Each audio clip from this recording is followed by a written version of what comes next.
Hola, ¿qué tal? Mi nombre es Victoria González García y estamos muy contentas de poder estar y coincidir con el doctor Eduardo Sosa Tinoco.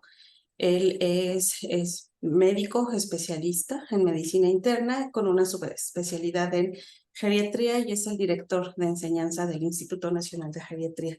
Muchísimas gracias, Eduardo, por habernos aceptado pues este acercamiento, este coincidir con un tema tan importante como es el de los cuidadores.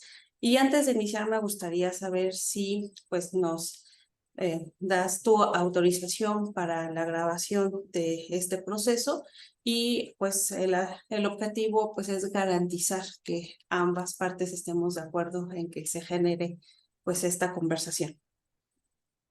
Claro que sí, con gusto y pues, gracias por la invitación. Y sí, consiento que se grabe la entrevista. Muchas gracias. Pues el día de hoy quisiera abordar contigo el tema de los cuidados y los derechos humanos de las personas que cuidan, sobre todo a personas con algún tipo de dependencia funcional. Y en ese sentido, pues me gustaría comenzar preguntando ¿cuál es la importancia de abordar los derechos humanos de las personas cuidadoras? Pues sí, reconocemos que es una población que ha sido en general invisibilizada a lo largo de los últimos años, que forman parte pues, de estas personas que realizan trabajo no remunerado, mayormente en el interior de las viviendas, pues sí es muy relevante, ¿no?, que los derechos humanos se hagan evidentes y sobre todo pues establecer mecanismos de cómo poder garantizarlos, puesto que pues sí son personas que pueden verse en situaciones pues casi de explotación, de jornadas laborales bastante intensas, de que se vulneran pues algunos de sus derechos fundamentales por el realizar estas actividades de cuidar. Sí, y sobre todo que es un tema que queda en familia y a veces no asumimos que todo esto tiene un precio, ¿no? Es un precio de tiempo, un precio de descanso, un precio de salud. Y bajo ese contexto también se han generado pues algunos o se han evocado algunos derechos humanos. Entonces, ¿nos pudieras mencionar algunos bajo este contexto? Sí, claro. Digo, por supuesto, por ser personas, deberían garantizárseles todos los derechos humanos, ¿no?, que todas Ujú. las personas, solo por ser personas, tenemos.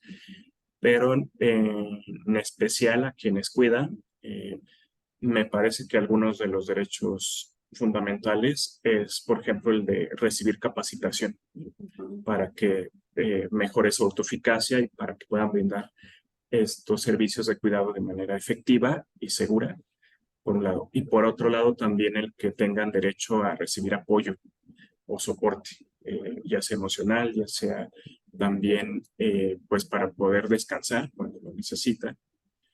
Es decir, que cuenten con condiciones laborales dignas como cualquier otra actividad laboral.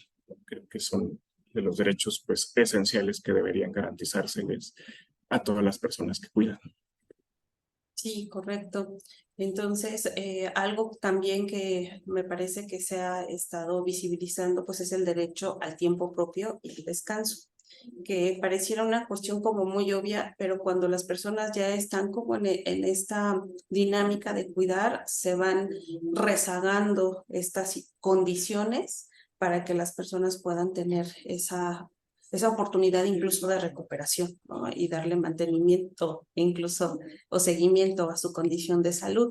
Entonces, en este sentido, ¿cómo pueden las instituciones y la sociedad en general apoyar de mejor manera a las personas cuidadoras y que no tengan, pues, como todos estos daños colaterales?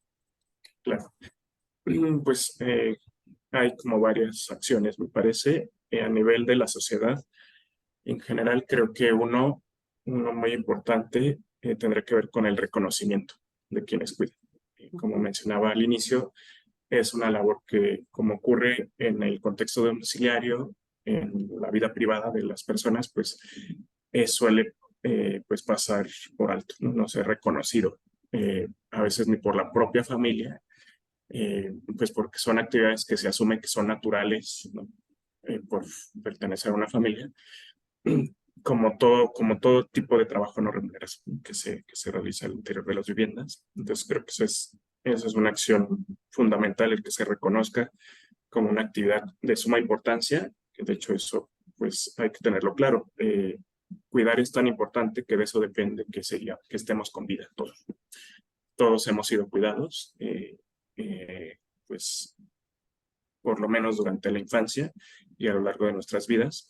Y de esos cuidados dependió que nosotros seamos quienes somos hoy en día, que hayamos podido desarrollarnos, que hayamos podido tener una vida profesional, una vida adulta, en fin. Entonces dependió de que recibimos cuidados. Entonces, así de importantes son los cuidados y por eso habría que reconocer a quienes realizan estas actividades. Muy Por un bien. lado. Y a nivel de instituciones, pues sí sería pues propiciar las condiciones para que estas actividades se hagan de la mejor manera. Y una de ellas pues tiene que ver con el capacitarles para que puedan contar con las competencias idóneas para que hagan estas actividades de manera pues efectiva y segura, es decir, con los atributos, ¿no?, de la calidad de los servicios en cuanto a la salud. Idealmente que eso se implica hacer pues cambios de la regulación, cambios a nivel de quien genera la normatividad laboral, que tengan pues derecho a la remuneración por estas actividades y que no necesariamente tiene que ser en una retribución monetaria, puede ser en otro tipo de, de pues sí, de pago a estas actividades.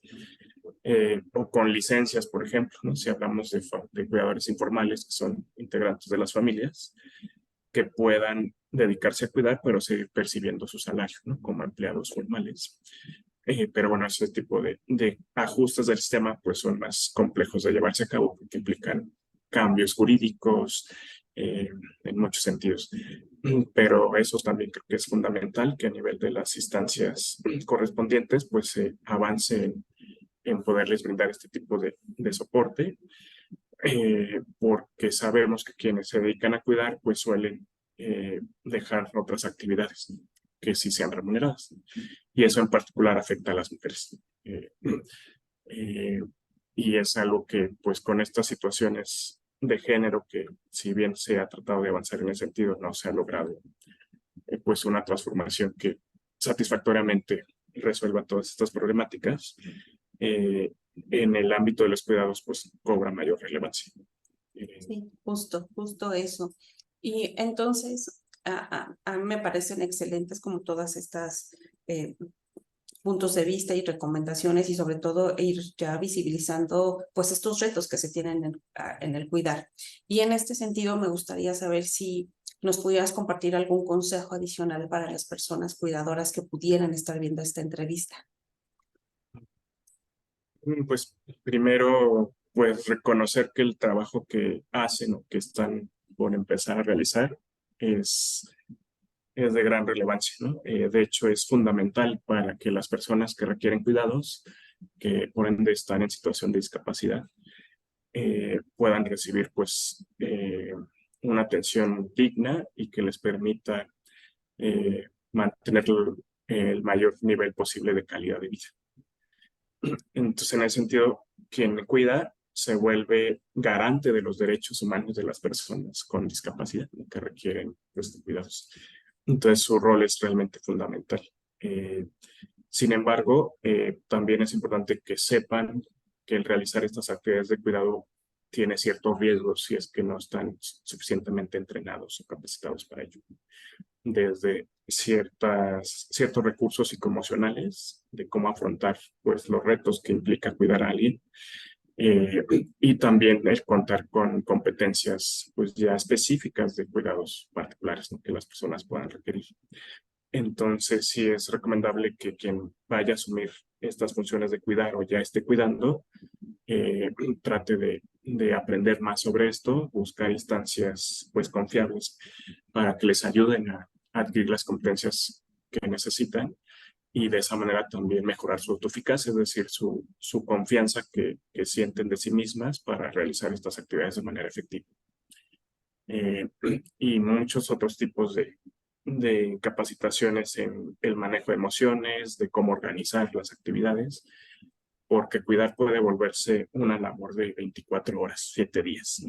Y es fundamental que quien cuida pues aprenda de este tipo de técnicas de cómo organizar su tiempo. Y también fundamental es que aprendan a llevar el autocuidado, porque quien realiza estas actividades sin contar con todo este soporte y con toda esta autoeficacia y todas estas competencias, sí está en riesgo de desarrollar problemas de salud, tanto físicos como mentales. Y eso se puede prevenir, se puede evitar si es que se preparan para asumir este rol de cuidar. Y también es fundamental que creen un plan, ¿no?, de cómo van a hacer estas actividades y que participen más integrantes de la familia, si es que son ustedes cuidadores familiares, para que reciban apoyo, ¿no? Y hacer acuerdos, ¿no? Y quizá quien esté cuidando, pues sí realiza esta parte de cuidados directos, pero otros integrantes de la familia pueden brindar soporte de otra manera, ¿no?, monetario, para gestionar otro tipo de recursos, no sé, para adquirir la despensa, para hacer otras actividades que también son necesarias en el cuidado de alguien. Entonces eso es como muy, muy importante. Y también, pues, tener claro que esta actividad de cuidar, pues llegará un momento en el que termine, ¿no? Y que hay que tener un plan de cómo reanudar las actividades o cómo pues reelaborar un proyecto de vida cuando este rol pues ya concluyó. Y es algo que a veces no se toma en cuenta desde el inicio y no se preparan para ello, y la transición puede llegar a ser pues problemática para algunas personas, ¿no? Entonces, pues sí busquen la manera de capacitarse, de recibir orientación de quienes pueden ayudarles a asumir este rol de manera más efectiva y más segura para ustedes, con la finalidad de que el cuidado que brindan pues sea de la mayor calidad posible, ¿no? Y que eso les va a generar satisfacciones a sí mismas, sabiendo pues que están dando un cuidado que está propiciando, favoreciendo la calidad de vida de quienes están cuidando, ¿no? Entonces, pues bueno, sería lo que me gustaría recomendarles. Muy bien, pues muchísimas gracias. Todos estos consejos son muy valiosos. Agradecemos también pues compartir estas experiencias y conocimientos de este tema, y pues ha sido un placer el tener esta conversación. Gracias y No, hasta la pues próxima. un gusto. Hasta luego.